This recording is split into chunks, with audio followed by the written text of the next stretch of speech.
Hi, everyone, and welcome to the I Am Landscape Growth Podcast, where entrepreneurs help entrepreneurs grow faster, better, and stronger in the green industry.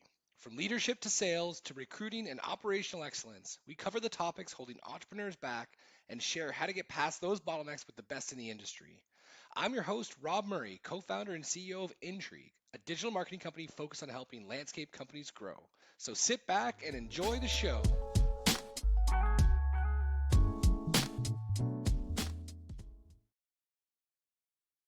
Hi, everybody. Welcome back to another episode of the I Landscape Growth Podcast. Today, I have a really cool guest, Kurt LaButte from Todd Services. I'm so pumped to have you on the show. I know it's been a long time coming, so thank you for doing this. Super. Glad to be here. So I had the opportunity to do some extensive research, as I always do, on the people coming on the show, these guests, to make sure I've got a good handle on background so I can introduce you properly and, provide a little bit of the essence of, how awesome you are. Essentially, I found a LinkedIn profile that said Todd Services, 46 years, 9 months. Yeah, that's correct. So first of all, at some point, we'll have to have a conversation around how you still look this good because I don't know, did you start the business when you were 6 or something like that? Yeah, a few years older than that, but yeah, thanks. Yeah. Anyway, seriously, though, it's amazing. You have a really cool story, and I'm really, I'd say, honored and grateful to have the opportunity to help you share it. But for the sake of the audience, can you just give a quick rundown of how the heck you got into this thing and try to fast forward, that time span to give people an idea of where you're up to today? Absolutely. Yeah. Actually, it's Kurt LaButte. LaButte, my bad. Yeah, LaButte, no problem. I saw you smirk too when I did it. You're not the first person that has done that. Trust me, it was a little rough through school. Anyways, yeah. So Kurt LaButte, Todd Services. We're basically out of the Michigan market, and we started actually at a brother that started with me, and it was actually Todd. So that's where the Todd comes from, and just started as a couple young kids. I'm saying, mowing the neighbor's lawn and so forth. We actually started when we were, obviously very young, and we didn't have driver's license, so we lived on the chain of lakes. So we used rowboats and stuff to get our push mowers and stuff around. So that was a way to network and work with our clients and so forth. And so yeah, we just started out small and persistent and so forth. Really didn't know what exactly we wanted to do, and it just one thing led to another. He was a few years older than me, so he was obviously out of school before I was, and so we decided to adventure and get a little bit more serious about it. But believe it or not, we actually started out with Todd's was the name, because he was obviously older, and technically I guess I probably worked for him for the first few years of it. And then we changed the name and to a name that we probably shouldn't have. It was kind of got a little bit of trouble with a copy of another business in the area. So I was actually in school still. I was in high school, and I'm saying actually like a freshman, and realized that, we couldn't do that. So I kind of come home from school, and next thing you know, our new signs are off the couple of trucks we had, on our old signs that was Todd's was back on. And we said, we'll deal with this later. And we went back to work, and it just stuck. We just never changed it back. So that's kind of how it stuck that way. So he made an improv decision to put it back, and that's where it was. And then we incorporated in 1986 as Todd Services. So we started in 79, incorporated in 86. And then, I graduated in 89, from school.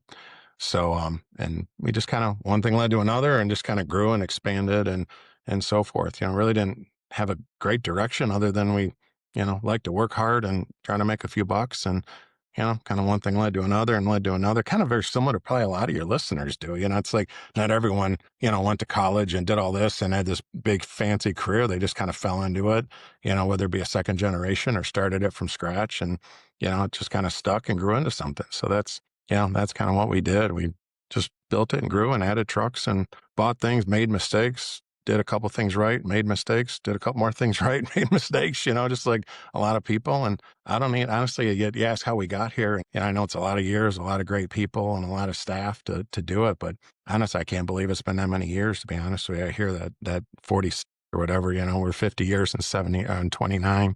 And honestly, it shocks me. I don't even know how we got here, but somehow we did, so now we're growing, we're expanding, we're, increasing our list of services of what we provide. We started out mowing grass, and then actually got away from mowing grass, and now we're back into mowing grass. So we've, dabbled with, services and what we do and why we do and how we do it, and just kind of continued to grow it, build it, and now we're kind of going into a second generation and transitions and 3 branches across the state of Michigan, and hopefully maybe in a 4th here in the next another couple of years. So, we're having fun. So I don't know. It's amazing. And there's so a couple of things. So first of all, just for people's listening, like what's the size of the business, revenue, staff, however you want? About 28 million. So just under 30 million currently. We're 180-ish employees, what I'm saying, in peak, across all platforms, all branches. So we do, design build, we do construction, residential, commercial, snow removal, obviously in this part of the market, commercial maintenance, residential, spraying, full list of services and construction and all those types of things. Yeah. Okay. Amazing. So there's a couple pieces here. But first, okay, so hold on, let me just make my notes so I don't forget what I'm coming back to. All right. So we essentially the 2 most common stories of someone starting a business is kind of the one you mentioned where you're in school or just coming out of school, you want to make a buck, help some people, work hard. It starts with a lawnmower, sometimes in the back of a pickup, sometimes in the back of a Civic. Never have I ever heard in a rowboat. So would you just help us understand, grasp what the heck you're talking about? Yes, literally a rowboat. No, I get what you're saying, but what do you mean you're using a robot to get your business? In our area, there's a lot of they call it chain of lakes. So they're small little inland lakes, and that's, so connected by a small river system. So we can, we could get up and down the rivers and get up and down the lakes to get around our clients. So literally we just put our mowers and weed whips and things in rowboats and we'd get around. You know what I'm saying? It's easier and quicker. Yeah. And so these days people are talking about robots, not rowboats. Yeah. Yeah. I'm dating myself. Yeah. No, it's amazing though. So I just a quick aside, and not to go into, but have you guys looked at or invested in or used at all any robotic mowing or any robotic machinery yet? We have not. Yeah, we have not done that. I hear a lot about it. We're actually, talking with other peer group members. I'm in a peer group, and some of them have dabbled in it. So yeah, it interests me, but we have not personally done it. All I'm saying is the first one runs, you can write a book from rowboat to robots, and it's going to be awesome. Yeah, really. I better take my notes on that one. That's a good one. Seriously, It's amazing. All right. So the question, and I've got a bunch here to come back to already, but the question of the show is, what's the primary growth constraint holding entrepreneurs back in the green industry from your perspective? Honestly, I'd probably say in this case would have been myself. You know what I'm saying? Getting in the way. I mean, to give you a little bit of backstory, I want to go back a little bit to not avoid the question, but, we obviously grew the business, what I'm saying, and we got close to $10 million. And we were very one-dimensional. We were heavy in construction, major seating, things like that. And then the recession hit. So we were a new build, right? We needed new build. We were in a high growth area, so back in 08, 09, things started tanking in our area. And so really what happened was we went from $10 million down to $4 million, you know what I'm saying? So, I mean, just about bankrupt us. Yeah. Unfortunately, I tragically lost my brother during that downturn. What happened so back to your question, how did you do this? So I wasn't computers. Everything was relying on old systems, processes, touching and feeling everything personally. That was the beginning of where we were going. We assembled leadership team. We diversified. We added new services. I was able to try to learn to get out of the way, to give people autonomy, grow, those types of things. So really, when I contribute, what was the piece of the success or how did we do it was learning new things, man. I was, an older dog, didn't want to learn, right? I mean, it was all pen and paper. And so that really was the beginning in 2010, 11 to just move us forward. And, I needed people, right? I needed staff and I needed to get out of the way. You know what I'm saying? So I was the bottleneck. So that was probably, the biggest constraint, I think, is as owners, you need to learn how to adapt systems, bring in processes, and give people ability to manage and run their areas. So that's really what I feel like was a huge change for us to be able to do that. Yeah, it's a big deal. And it's really interesting as I've been doing this podcast over the years. The most successful, and I know you probably have a hard time hearing that you might be categorized like that, but the most successful entrepreneurs all answer the same way. Does it? Now, what's interesting though is they all have unique perspective on it. And so I'd love to take a moment to just understand. There was something you mentioned there about first of all, you guys got, punched in the teeth, kicked in the nuts, slapped upside the head all at once, thrown into a river, going from 10 to 4. I mean, and then to start to come back from that, not to mention the fact of losing someone so close to you. I mean, that's just almost insurmountable kind of situation. And here you are. So when was it? that gave you, what was it? When was it? And what was it that gave you that aha that like you're the bottleneck?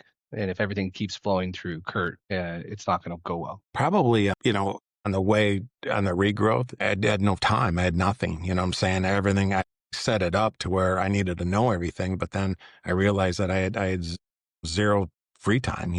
And I had young five kids that were needing a wife. So it was like the work-life balance was just crazy upside down. And so it took us a while to grow through that, build through that. Probably 5 years after all this happened, you know what I'm saying? We were growing, and I realized like, this isn't going to work. I need to learn technology, which I'm not great at, but trust me, I'm a lot better today than I was back then. I need to bring in systems, and I need to bring in help and quit trying to micromanage everything. You know what I'm saying? So that was probably the piece of it, that helped. Then I started to realize that my kids now were growing up, right? And they were showing interest in the business.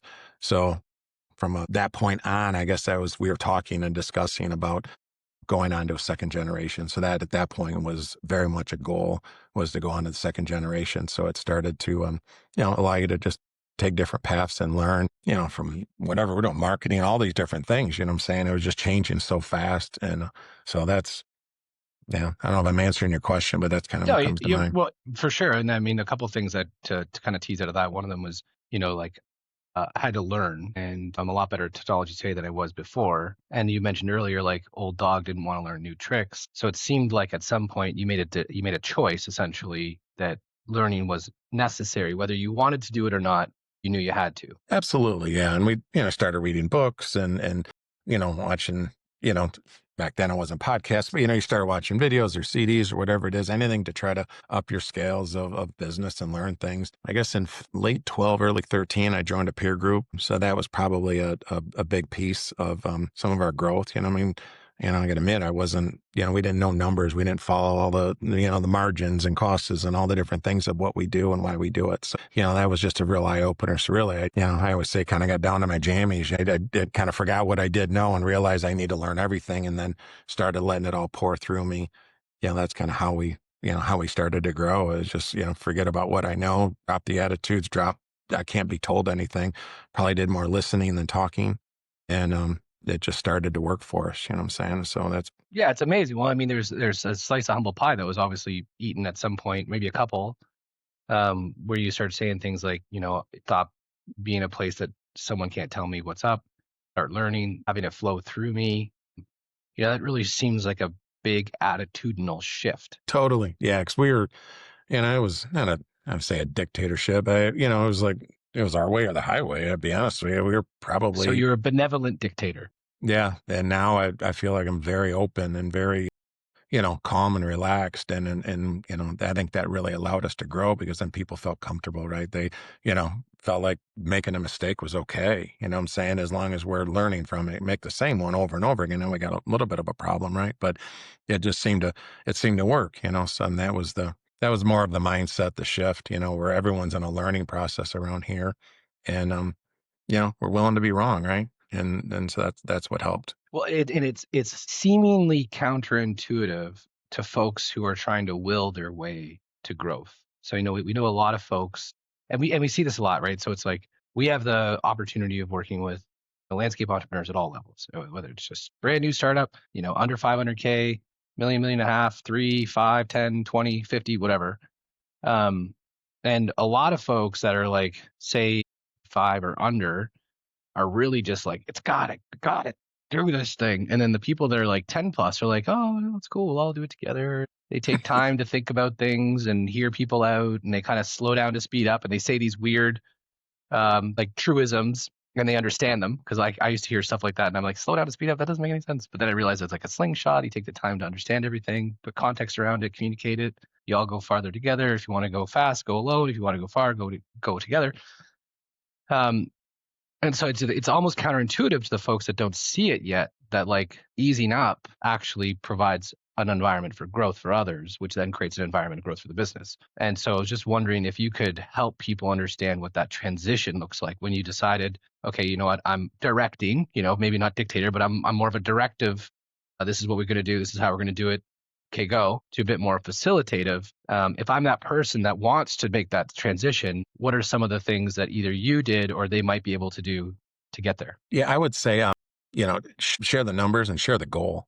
And I mean, if everyone has an idea of the goal, what is the objective? What is the why? And if everyone understands that, and then listen, you know what I'm saying? Because, I think people bring a lot to the table and value, but I really feel that if someone understands what the goal is and why we need to do this or why we want to do this, they will work harder, faster, and better for it, and then allow them to think along the way. You know what I'm saying? I feel like that is, you know, we share our numbers, right? You know what I'm saying? So I mean, our leadership team, we talk about it. We're already into budgeting for next year. We're already into our goals. So I feel that is really important. And I know it might seem, different for someone who's at 500K versus someone that's at 5 million, but I feel the principles are very much the same. I mean, if people truly know what we're trying to accomplish, and if that's a 2-person team or a 200-person team, it doesn't matter. I really feel like if everyone understands the goal and the why, and in a sense, what's in it for them, whether it be a safety rating or a profitability or whatever the goal is, the metric, I feel that helps, right? And then you do have to measure it along the way. You know what I'm saying? I mean, it's like, you don't get to the end of the football game and find out, who won or not. There's scores, right? There's talks along the way. And I feel like that's important. And I think sometimes companies don't talk enough. They don't share enough, and they don't have people help and contribute to the goal because maybe they don't understand the goal or know the goal. And I feel like, sharing more, talking more, and explaining more, I feel are really beneficial. You got to have those little tailgate meetings to make sure everyone's on the same page. And then, then you move forward as a group or as a team. Yeah, that's amazing. And so there's a couple pieces from there. And this is like, if we were to go super tactical and you go from like a closed off organization leadership culture to this fully open, sharing, talking, tailgate, reinforcing clarity of purpose, clarity of vision, clarity of goal. What's one thing someone's like, look, I want to do it. What's one thing I do today to start? Yeah, that's a good question. I guess it depends on where they are in the organization or what. But Talk to the owners, talk to the entrepreneurs. Yeah. I would say, be open and be truthful. You know what I'm saying? That would be probably one thing. I mean, you have to be, open and truthful and honest with what you want. What is their goal? You know what I'm saying? I mean, to flip it around, it's like, what is their goal? What is their objective out of this? Because, sometimes, we dictate or say, hey, let's go do it like this. Or, we like to start off with what do they want out of this? What is their ultimate goal? What positions do they want? Or what do they want to see out of this? What is their career path? And I feel sometimes that helps curtail a direction, that you can work together at. Sure. So in terms of opening up the dialogue with staff to help them tell you what they're looking for and just listen and see if the organization creates an environment to help them grow their thing. Absolutely. And it's a good fit. I mean, and everyone wants to be happy, right? Everyone wants to enjoy what they do. And, I feel like sometimes, maybe they're just in the wrong spot or the goal, or maybe we're trying to have them do something that they're not. I mean, it's like to have someone that's not into working outside, be in the field, it's not going to work real well or very long, right? Not very long.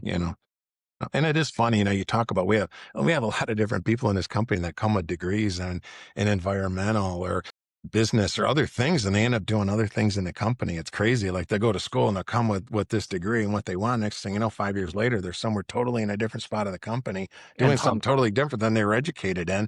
And it's because we listened to them and they were exposed to other things. It's like, I think it's important for, like co-op situations through the schools or, trade schools and different things to like expose people to it. Cause it's like, not everyone gets these life experiences and then gets to pivot, at a place either, so, and that's just what we found, it's crazy how many different people take different paths, right? And if we don't listen, there's no way we can know where they're going to go.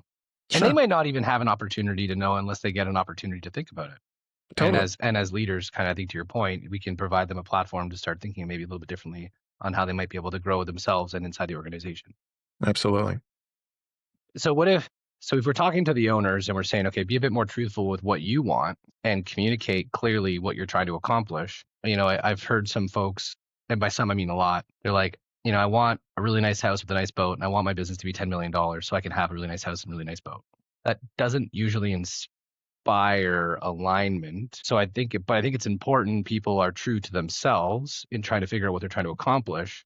When you were communicating with your team as you started to really ratchet up past 10 million, what were some of the goals and the reasons why you were building this organization that you would share to help people understand that, maybe that selfish orientation is great as like a product or a result. But as an organization of humans trying to do something, there's usually maybe something else that people need to grab onto. Yeah, I was, when we were doing it, of course, when we were growing past 10 million and on, obviously I was getting older and, we had teams or team members that have been with us for 20, 30, years at that point. So my biggest thing is announcing that, I don't want to go anywhere. You know what I'm saying? I might step down as CEO, but I want to be on the board. I want to be a part of it as we continue to grow. But our biggest thing is that's what I wanted. I wanted to go to second generation. So I was very intentional on what do they want? What is my leadership team? What are the people that I'm connected with all the time? What do they want out of it? Some of them wanted their kids to join the company, which we have. We have now second generation kids, people that are here. We wanted people to retire out, you know what I'm saying? So, and how do they want to retire? You know what I'm saying? So we were very intentional on trying to listen to what their goals were, what they wanted out of it. Some wanted additional education. Some wanted to transfer to a different spot. We've opened up different branches. They wanted to move their families north, you know what I'm saying? And work out of those branches. So we were very intentional about listening to that. But, we also wanted to make sure that people had a path to retire and it wasn't just hit the end and go, right? So, we have them. It's maybe some of them, we have one right now that's working part-time and is traveling to help us transition, grow in the northern branches. So it was allow them, you guys give me what I want, which is a second generation and to be a part of something as I'm getting older. I can't much get more gray, but, to be able to do that, right? So give me my path for my fun and your path can then be laid out how you guys want. And that's the goal of what we're trying to do. So we have people that are in their early 60s that are, 2 years, 3 years, 1 year, 6 months away from their retirements, and then their goal is obviously to bring another generation up. So they're, we have now their mentorships and they really have a lot of fun with it because it's not as stressful for them. And now they're watching this young person grow and prosper financially and they're building their houses and their lives and their kids in their mentoring. And so that's really the excitement of the whole thing is watching it go on to another generation in front of our eyes. And it's not just me, it's them. They're bringing up someone themselves to help coach and mentor. So that piece is really exciting. And it's like, you'd asked me this 7, 8, 9, 10 years ago, I would have said, there's no way, but that's what we're trying to do. We want to get to 50 million by 50 years, is the goal. Well, that's definitely going to lay the foundation for generations. Absolutely. Yeah. Well, and what's really a lot of new people to join us, right? Yeah. That's been our mission is growth and autonomy. Years ago, it was, crazy hours and all this stuff. It's a little bit more relaxed now. We're all doing this for our families and our loved ones. That's what it's really all about. So if you can't have any freedom or any time, what's the point? What's the point, right? And I honestly, I feel like if you'd asked me 20 years ago, it's like, you can't take a day off in the summer. That doesn't work. When you do take a day off or an afternoon or a long weekend, or even a week, people step up. You've actually giving them power. You've given them authority. You've given them an opportunity to learn and feel good about themselves, by just stepping out of the way a little bit. Yeah. Well, and that I want to come back to there's a lot here. There might be another episode in the making here, but okay, so one of the things that's really interesting in the way you describe this, and I'm not sure if my summary of it is going to give it justice, so feel free to correct me if I'm not getting the point. But what I hear a lot is the idea of there's no I in team, but teams consist of individuals. So whether I don't care how you shape it, a team is by definition a bunch of individuals. And it sounds like what Todd Services has done has really focused on the individual across the entire team to figure out how you can make their life more enriched, more fulfilling. And then in doing so, you've created this energy and momentum where everybody's trying to go towards their own thing, but it's all together. And totally, I don't think a lot of people have really articulated that kind of approach before. I think it's pretty amazing. Well, now it's the way it works for us, and it's awesome. You go into our leadership meetings, which there's 10 or 11 people in there now, everyone knows each other's goals. Everyone knows what we're trying to do. So it's fun. There's no doubt about it. And everyone's trying to get what they want on it. Not monetary. That's not it. No, there's all sorts of stuff to it. Freedoms, whatever it is, what I'm saying? We talk about this stuff and even decisions corporately are made as a group. It's not a me thing. It's an us thing. And trust me, I've walked out of those meetings many times saying, why in the hell didn't they like what I said? And I got vetoed out, man. I was it was shut down. It was left at the door and I'm out. It's I'm one vote. You know what I'm saying? It's not a my way or the highway thing, but years ago it probably would have been. So I would say, from a recommendation or advice from someone, listen to your people, You know, they might always be right, but listen to them, especially when you got 5 or 6 or 4 telling you something and you're the only one thinking differently. I'm not saying you're always wrong, but you might want to take a second look at it. You know what I'm saying? Maybe there's some common ground in there, and try to align yourself with people that believe in what you believe in, whether it's family or whatever it is. It's family's big around here. We have company dinners and the wives and the kids and all those types of things. They show up. It's fun. You know what I'm saying? We have a good time. Yeah, well, you're building community, kind of like by definition. Totally. It's pretty amazing. Totally. So you mentioned this time and time again, the idea of stepping out of the way, as the main bottleneck of the business, but then also, a week in the summer so that you can give somebody an opportunity to step up, give them authority, give them an opportunity to learn.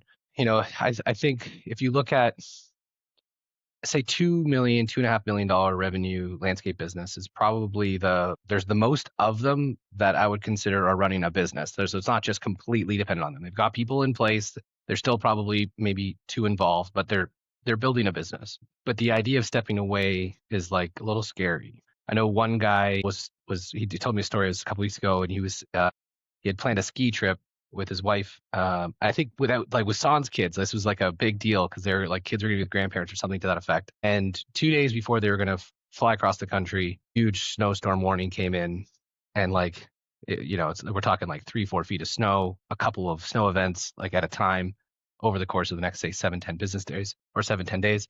And he was just like, oh man, like I can't leave.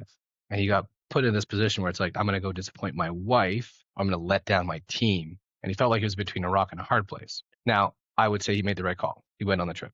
And then, lo and behold, the team crushed. So that's just one of many stories I get a chance to hear. But what do you say to the person who's scared of leaving for a week in the summer? Yeah. I mean, it's easy said. You have to do it. You have to go, and, in the big scheme of things, at the end of your 120 years or whatever you live, right? You know what I'm saying? That 1 week isn't going to make or break everything, but when you're building a business, it is tough. There's no doubt. I mean, it's easier for me to say that because I was surrounded by staff, right? But I mean, there was a time that you were everything. And yeah, I'm sure when you get to 2.5 million, you probably have some support staff. You're at 1 million and you don't have a lot of help. You're busy, right? I mean, you're everything. You're selling, you're fixing equipment, you're running the office, you're dealing with problems, you're dealing with collections.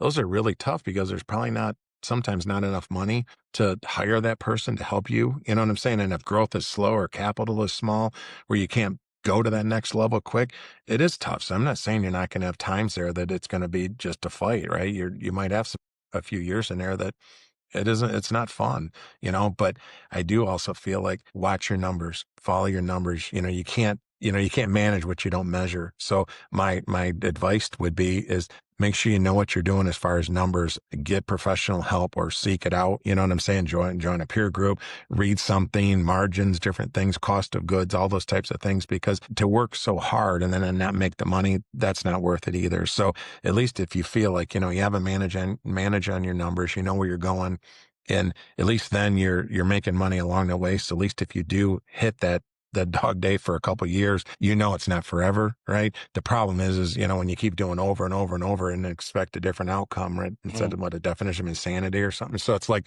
that's the piece. So if you know that, hey, I'm going to go for a growth, I'm going to try to get to 1.7 because when I get there, I'll have extra money. I can have an ops person, or I can have sales. I can have someone else to assist me, but I just got to get partway there before I can afford it. At least then know your numbers. So then you realize, hey, if I increase sales by, 20%, that'll increase this. And then by then at the year 2, I'll have the money for that, and then bring them on and then take yourself to the 1.7, so that would be my advice is to try to learn the numbers and use those to your advantage. I didn't do that in the early years. We didn't understand it. We just worked and hoped that there was money in the account at the end of the year, and then did it again, and then realized, well, if we did this, maybe we can do a little bit more. I wish I knew more about the numbers and the financial side of it early on, because I think we probably would have never got caught like we did in 08 or 09. Right. You know what I'm saying? We'd have went through that, and we probably would have hit our plateau now and the growth even quicker. You know what I'm saying? Even after 2010, I was still very foggy on numbers and margin and those types of things. I was coming on hard. I was learning it, but it was a little late. I was a little late to the game. So that would be my advice is learn those things early on, because I'll tell you, it'll save you time. It'll save you effort, and you'll make money to, share and do whatever you're going to do with, right? Yeah, that's cool. Well, and the idea too, it's like, even in the way you explained it, it's like don't expect it to like learn it in a week. understanding the financial model, the predictability in the business, profitability, margins, overhead recovery, proper pricing as, the cost of doing business raises. It's a practice. It's not like a lesson. Totally. Yeah. And if they can, if they can attach themselves to other people in the industry, we didn't do that years on. In early years, it was, it's like little trade secrets, hold it all. Now it's like this community helps and shares and works with one another. It's like, if we had that type of friendships and camaraderie back then, it's amazing what, just because you have competition there, that's not your enemy. It's like good competition is great. It's like when you hear someone that understands the numbers and understands the math of it and the business of it, that's perfect. You wish everyone had that. It's the person that doesn't understand it is the one that causes the problems, not it's the like, how can you bid the $150,000 job for 50 grand? Like you're killing everybody and yourself. And yourself, right? You're the guy that's wondering why you're still at the same level 10 years in a row. You know what I'm saying? Because you never can grow and you're just working your butt off and you can't afford to have help and you have no work-life balance and you just wear yourself down. It's like you only got so many good years, but I do got to admit, there is times it's hard. This business is not easy for everyone and it's not all fun and games. You're going to have some tough days in there. There's no doubt you're going to have people leave and whatever it is, it's going to hit you. There's no doubt. Yeah. It's not if, it's when, right? Yeah, how you prepare for it is what'll get you through it. And positive attitude and, keeping it simple is key, I think. Don't overcomplicate it. Uh, you got to have systems, you got to have processes, and you have to have metrics. You got to have something to measure by. Yeah, well, it's tough to understand how well you're doing, even if your goal is to lose weight, if you're not measuring it. And to your point, even any sports game, Great Game of Business is a great resource if anybody wants to check that one out. I'm going to bring that question up in a second, actually. But before I do, there's definitely another episode in the future if you're down. Because I got a bunch of questions here, but there's too many. But the one I want to ask, okay, so I hear a lot. I'm going to take my business from 2 million to 10 million in the next 3 years. I'm going to go from 6 million to 20 million in the next 4 years. You're 30 million, 46 years in. I think if you'd done it over again, you probably could do it quicker, maybe faster, stronger, smarter, whatever. But can you just help people understand a little bit about like the value of time, patience, just the longevity on how it takes time to put a foothold into a marketplace with reputation and consistency? I just feel like there's a lot of people trying to blow things up so fast and they think they can do it overnight. Yeah. I think brand is huge, right? I think consistency is huge. And those are two key words, but I also feel like, do what you say what you do type of thing. And I feel like that has helped us, we're fairly new into two northern markets and, we've been up there a year and a half, you know what I'm saying? And, we'll do a little over 5 million out of that one market, you know what I'm saying? It's a year and a half old, so, but it's the brand, right? It's 3.5 hours from home for us. But, it's the 30 some years of branding that we've done, you know what I'm saying? In Southern Michigan, that's helped us allow us to get up there. So I really feel reputation is huge, having staff and team, all those, we got 2 branches up north. They're both being ran by people that are from home base, you know what I'm saying? So the culture swing is up there. So I feel like that's really important, at least for us, for growth.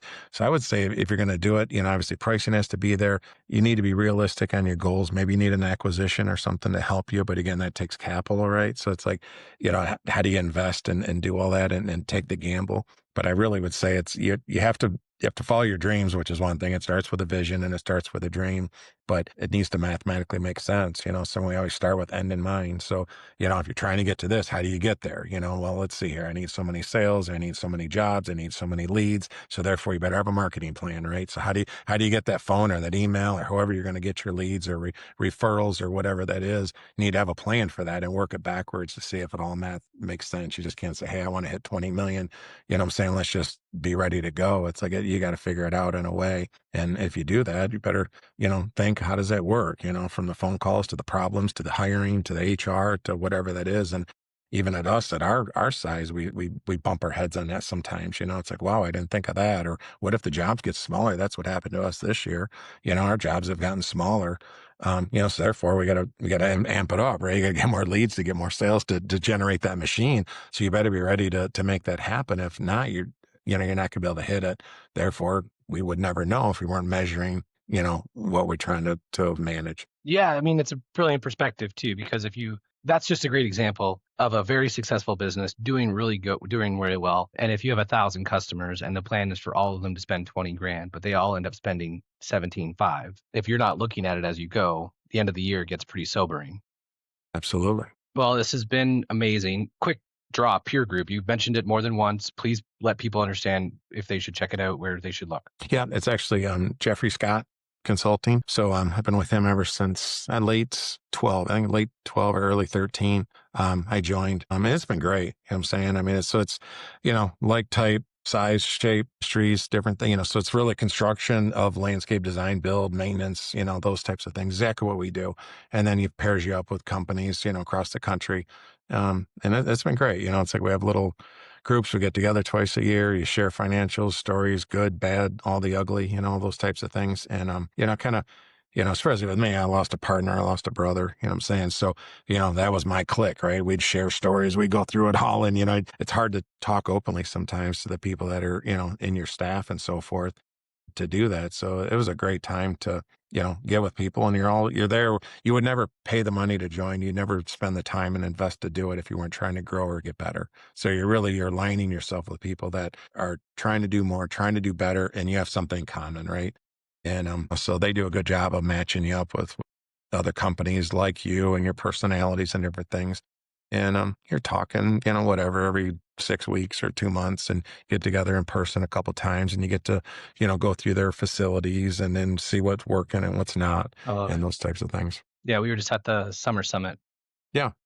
Yeah, it's great function. Yeah, just what an amazing group of people. And I mean, there's that Jim Rohn thing, right? Like, you are the average of the 5 people you hang out with most. I think they do a really good job in terms of bringing the best together. So I think Peer Group's definitely a big one for people to check out. Totally. You mentioned the idea of learning lots. So book, author, speaker, resource you think someone should check out? Yeah, Simon Sinek. I like a lot of his stuff. He's kind of someone I'd listen to and follow. Read some of his books. We're in the process. I don't remember the author. It's an AI kind of leadership. I'm drawing a blank on the name. It's in my phone here under audio. So that one's good. It's just an area that I'm trying to learn more about. You know what I'm saying? So that's kind of my next goal, is to learn more on the whole AI thing. We're doing some of it with the company, but just to get better of it.